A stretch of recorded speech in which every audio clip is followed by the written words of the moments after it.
Hello! Salut à toutes et à tous! Bienvenue à mon live numéro 14. Aujourd'hui, je te partage 2 expériences que j'ai vécues cette semaine qui n'étaient pas franchement agréables, confortables, qui m'ont fait ressentir et comprendre à quel point me rappeler à quel point cet accord Toltec, il est important, ne pas prendre les choses personnellement et surtout ne pas faire de suppositions. Début de semaine, je rappelle une cliente que j'ai fait il y a déjà longtemps. J'avais repris contact avec elle, mais j'avais pas fait un suivi très conséquent, on va dire. Et là, coucou ma fifou!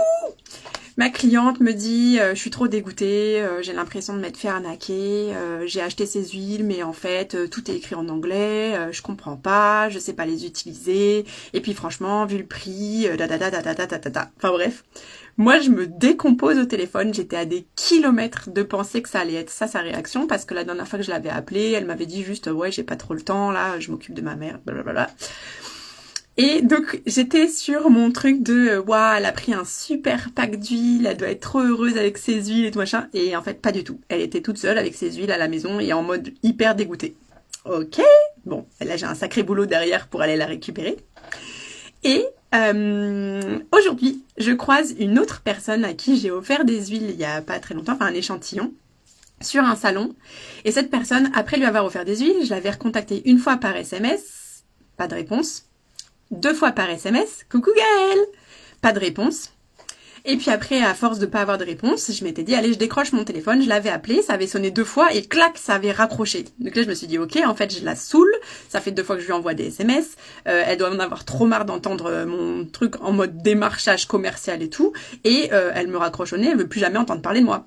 J'étais trop triste, je disais, oh mon Dieu, mais c'est horrible d'aller chercher comme ça des clientes et que finalement tu te prennes des vents et que en plus ce qui est le plus horrible c'est d'avoir l'impression que les personnes pourraient te prendre pour quelqu'un qui insiste, qui est relou, qui machin, alors qu'en fait il y a pas que ça quoi. Enfin et cette dame, je la recroise aujourd'hui et elle me dit, tu sais quoi, l'échantillon que tu m'as offert, il est juste génial, je l'adore, mon mari il adore aussi, je veux te l'acheter.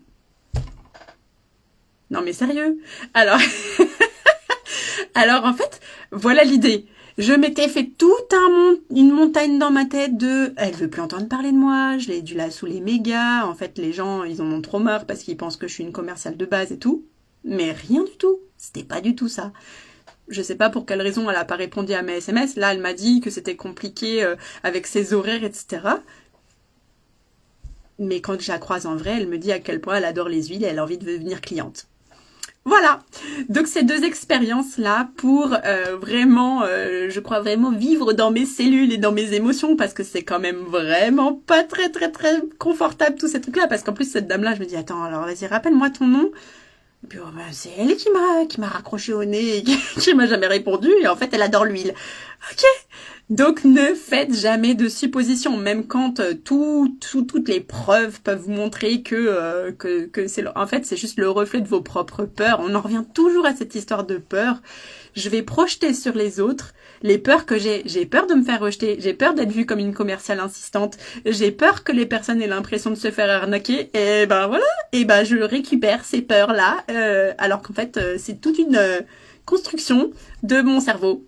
Voilà, donc ne faites jamais de suppositions, laissez aux autres le soin de vous dire les choses qu'ils ressentent et qu'ils vivent avec la plus grande authenticité et sans que vous ayez besoin de vous torturer le cerveau. C'était le message du soir. Espoir. Sur ce, je vous souhaite de prendre bien soin de vous, de prendre bien soin de vos profs, ou vos profs aussi si vous voulez, de prendre bien du plaisir et on se retrouve demain pour un live. Salut les filles, merci d'avoir été là.